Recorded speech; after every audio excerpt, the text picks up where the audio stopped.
24/7 Tara Samachar. Keep watching and you'll be updated with all the kinds of news. 24/7 ताज़ा समाचार के पाठकों के लिए मेरी तरफ से हार्दिक शुभकामनाएं।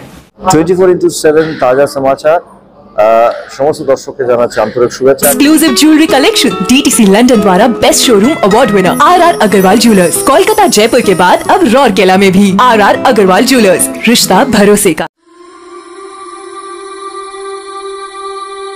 সেনকো গোল্ড অ্যান্ড ডায়মন্ডস এর পক্ষ থেকে নতুন পুজো ক্যাম্পেইন লঞ্চ হয়ে গেল, যার নাম অপরূপা।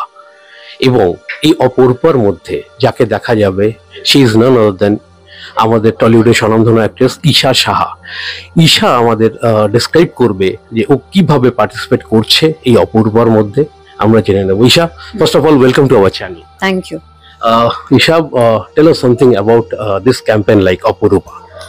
দেখো, তুমি প্রথমে বললে যে আমি দেখা যাব, আমি বলতে চাই যে আমি একা দেখা যাব না, আমার সঙ্গে আমার আরো বেশ কয়েকজন কালিগ সবাই রয়েছে। তো বেসিক্যালি অপরূপা বলতে আমার মনে হয় এটা ভীষণ মানে যে কোনো একজন ভীষণ সুন্দর করে সাজলো গয়না দিয়ে তাকে বোঝানো হয়েছে সেটা নয়। আমরা প্রত্যেকটা মহিলা বাড়ির কি বলবো, প্রত্যেকটি নারীকে বোঝানো হয়েছে অপরূপা।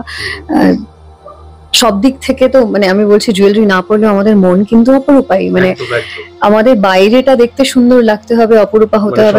তোমাদের দশভুজা হিসেবেই মানে মান্যতা দিয়ে এসেছে প্রত্যেকটা নারীর মধ্যে রয়েছে। সো অপরূপাও খানিকটা তাই। বেসিক্যালি আমরা যেটা করেছি গান আছে, পুজোর গানের জন্য তো প্রত্যেক বছর আমরা ওয়েট করি। আমাদের ছোটবেলাটা কেটেছে সিঙ্গেলস দিয়ে, তখন পুজোর গান বেরোতো। তো সেনকো প্রত্যেকটা ওকেশনে কিছু না কিছু করে। এবছর পুজোর গান হিসেবে যেটাতে আছি আমরা অনেকেই, সেখানে গান করেছি, নাচ করেছি, মানে নাচ করানো হয়েছে, খুব খারাপ নেচেছি। দাদাকেও দেখা যাচ্ছে, আমি সেটা বলতে যাচ্ছিলাম, দাদাকেও দেখা যাচ্ছে। সবাই মিলে এনজয় করেছি, সেলিব্রেট করেছি আর কি। তুমি সবাই বলছো, একবার বলে দাও তোমার সাথে আর কারা কারা পার্টিসিপেট করেছে। না বললে খুব খারাপ দেখাবে, হবে যে আমি রয়েছি, আমার সঙ্গে সৌরসেনী রয়েছে, স্বস্তিকা রয়েছে, মধুমিতা রয়েছে এবং সৌরভ গাঙ্গুলি দাদা রয়েছে। কোনো এক্সপেরিয়েন্স, কোনো ফানি মোমেন্টস যেটা তোমার মেমোরিতে এখনো গেঁথে আছে, যদি শেয়ার করো। ভীষণ গেঁথে আছে, মানে আমাদের ডান্স সিকোয়েন্স ছিল এবং বাকিরা খুব সুন্দর ডান্স করতে পারে এবং আমি কেঁদে ফেলেছি প্রায় আর কি, ভয়ে, টেনশনে। যাকে আমাদের টিম ভীষণ ভালো ছিল, ভীষণ হেল্পফুল। তো হয়ে তো গেছে, আজকে ভিডিওটা বেরোবে, আমি এখনো দেখিনি, জানি না, দেখা যাক।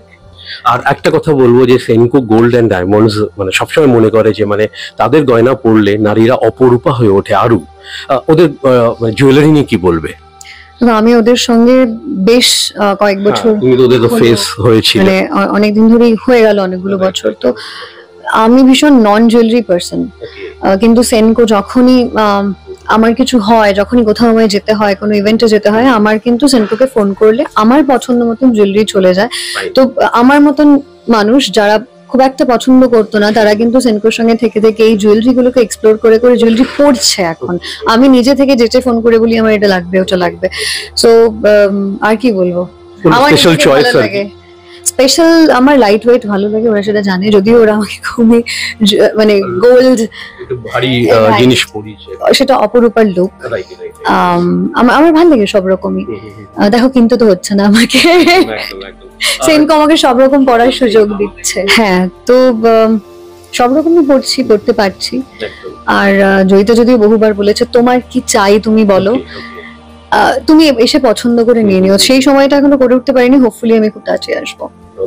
আর যেহেতু দুর্গাপুজোর কথা উঠে আসছে, দুর্গাপুজো নিয়ে একটা প্রশ্ন না করলেই নয়।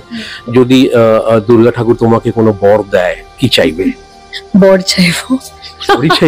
এক্সক্লুসিভলি আমাদের বলেই দিই, মানে এরকম কি লুক আউট করছো তুমি এই পুজো? না, জাস্ট মজা করে বললাম। দুর্গা ঠাকুরকে বর যদি দিতে বলি তাহলে বলি যে এখন যে সিচুয়েশনটা চলছে সবটা ঠিক করে দিক, কাম করে দিক, আগের মতো সবটা হয়ে যাক, দ্যাটস ইট। আগামী দিনে কি কি প্রজেক্ট আসছে তোমার? বলতে পারবো না গো, দুটো ছবি অনেকদিন ধরে রেডি হয়ে আছে। এখন তো অনেক কিছু শিডিউলে একটুখানি পোস্টপন্ড হচ্ছে সবকিছু। অশোক বিশুক রেডি আছে, কৌশিকদার এবং অপরিচিত জয়দীপদার। রিলিজ কবে আমি জানি না। আর আমাদের একটা ওয়েব সিরিজ যেটা লাস্ট মান্থ শুট হওয়ার কথা ছিল, অনেকগুলো কারণে সেটা হয়নি। তো দেখা যাক ওটা কবে কি হয়।